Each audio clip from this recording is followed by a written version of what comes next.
On this 50-point inspection, I have a collaboration brew between Equilibrium and Obercreek Brewing Company.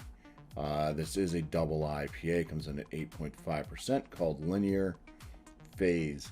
Now, I didn't know anything about Obercreek, so I did look them up. So just kind of want to know a bit about them, where they're from. So they're out of, it's not really focusing on that, but Wappingers Falls, New York, I guess. They are a farmhouse brewery. They have stuff on it. They have their own farm. They brew beers using their own supplies off their farm in local areas around New York and the world, they say. So, and it does look like they brew a lot of like IPAs, double IPAs, and also a decent amount of farmhouse or saison ales as well. Most of their stuff is just served at the brewery, so they're basically not canning and putting stuff out. You go to the brewery, you get served there. There's a few places, I guess, in the area where you might be able to go and find their beers on tap. So it's kind of a smaller brewery from what I could figure out anyways. Fairly new startup. 2017 was the start. So let's go ahead now, knowing a little bit about Obercreek, and see what the influence was with Equilibrium. And there's no canned on date on this either, so I don't know how fresh it is.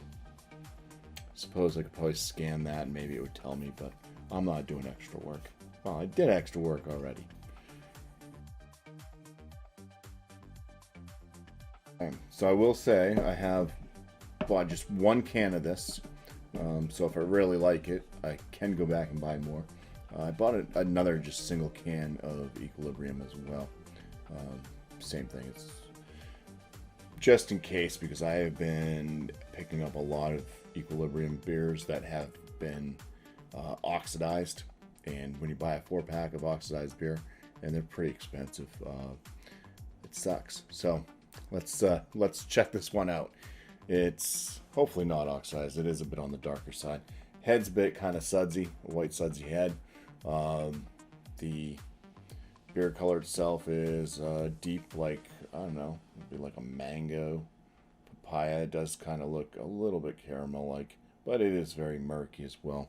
It's got a slight orange glow to it. All right, let's get some aromas here.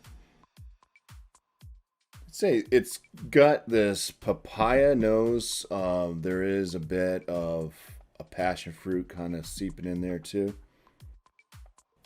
A little banana, like banana baby food. Slight sweetness in there, maybe coming from the malt. A little bit of a berry note. I don't even know what hops they're using in this. So I'll look all that up later on. But anyways, let's dive in for some flavors now. First swig, so cheers. Total EQ juice. Right up front. It's melon. It's like the green melons, the nut cantaloupe, the honeydew. It's like honeydew melon. And yeah, actually, cantaloupe could be in there too. It's all the fucking melons. Right up front. That's bam. Juicy, juicy melons. The flavor on this beer is wow. All right, let's get into some more.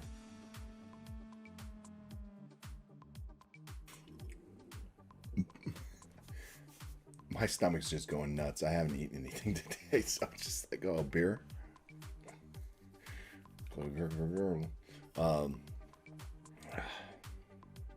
Yeah. The bitterness on this is kind of on the milder side.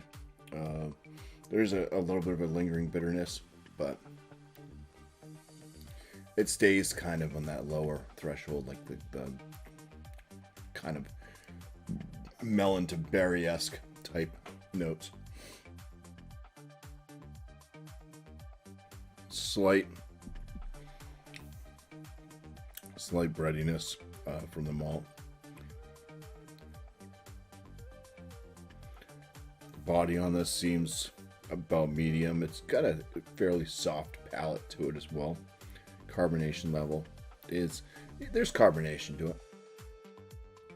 A little finite carbonation, medium realm, I would say. But yeah, pretty soft mouthfeel to this one. I wouldn't be surprised if they used some melons off their farm. Maybe that's where they came in on this. I mean, this is like very melon forward. Melons throughout. Like I said, maybe a little bit of berry action in there as well. Kind of more towards the bitterness on the finish. I'm curious to see if I can find what they brewed this beer with, what hops and stuff, and if there is any. I think that they would have possibly stated it, but I don't know. Yeah, I'm enjoying this one. I think I may have to run back to the Packy and grab a few more of these. Packy's closer to my home now, so it's definitely more doable.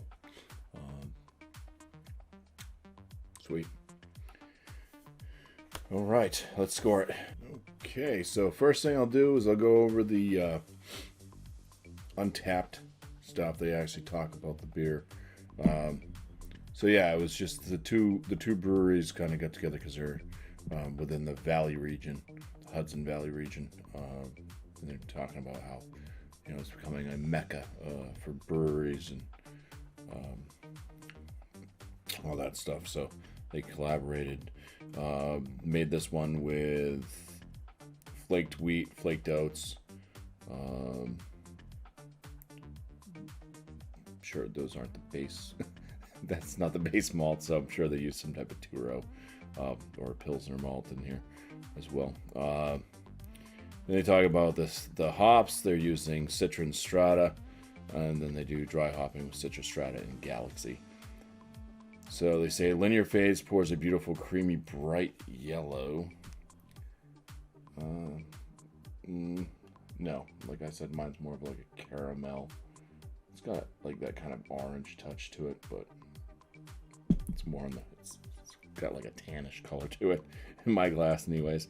But anyway, with aroma of tropical citrus and grass fields, flavors of pungent orange. I don't really get pungent orange. Passion fruit, I got more on the nose. Then they say melon and berry come together in a soft and creamy mouthfeel. Yes. So, and our EQ juice finish with just a touch of bitterness to round things out. So yeah, I got most of it of what they're saying that's in this. To me, yeah, the kind of melon type nose, a bit of that passion fruit right up front in the nostrils as well. But yeah, I don't know. I can't get the pungent orange thing, but anyways, they're gonna score this with 1,882 ratings. It's averaging out at a 4.24 out of 5 on Untapped. For my scoring, for the appearance, I gave it a 5.5 out of 6. The aromatics, I gave an 8 out of 10. For the flavor score, it wowed me. I gave it a 17.5 out of 19. Body, 5 out of 5.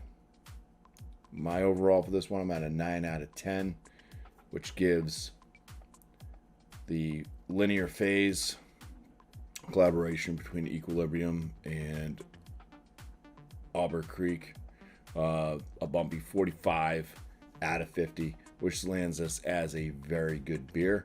So just want to say cheers.